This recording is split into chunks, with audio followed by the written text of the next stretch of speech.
அதாவதுங்க வெடிபொருள்லாம் ஆர்டிஎக்ஸ் மாதிரி விஷயங்களை பறிமுதல் செஞ்சிருக்காங்களா கோயம்புத்தூர்ல?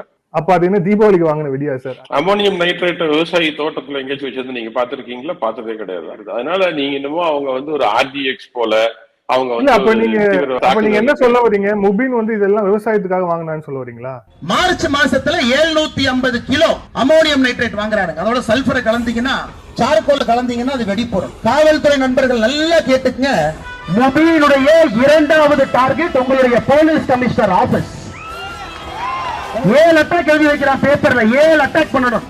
முபின் முதல் நாள், இரண்டாவதாக வர்றது அன்னையிலிருந்து 6 நாள் கழிச்சு உங்களுடைய காவல்துறை கமிஷனர் அலுவலகத்திற்கு அதே வண்டியை கொண்டு வந்து வெடிக்க வைக்கணும். காவல்துறை நீங்க என்ன சொன்னீங்க?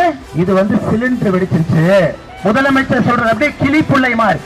நீங்க செத்து போயிருப்பீங்க சார், நாங்க செத்துருக்க மாட்டோம். நாங்க ரெண்டாவது. கொஞ்சம் கூட கூச்சமே இல்லாமல் பயங்கரவாத தாக்குதல் நடத்த இருந்த தீவிரவாதிகளுக்கு விவசாயத்திற்கு அமோனியம் நைட்ரேட் வாங்கியதாக முட்டு கொடுத்தது திமுக. ஆனால் NIA நடத்திய விசாரணையில் அவர்கள் 7 இடங்களில் நாச வேலை நடத்த திட்டம் தீட்டியது அம்பலமாகியுள்ளது. இந்த நிகழ்வுக்கு வருவதற்கு முன்புதான் அமித்ஷா என்கிட்ட சொன்னோம், கோயம்புத்தூருக்கு NIA வேண்டும் என்று. இப்பதான் அமித்ஷா பதில் கடிதம் இன்னைக்கு வந்து கைக்கு.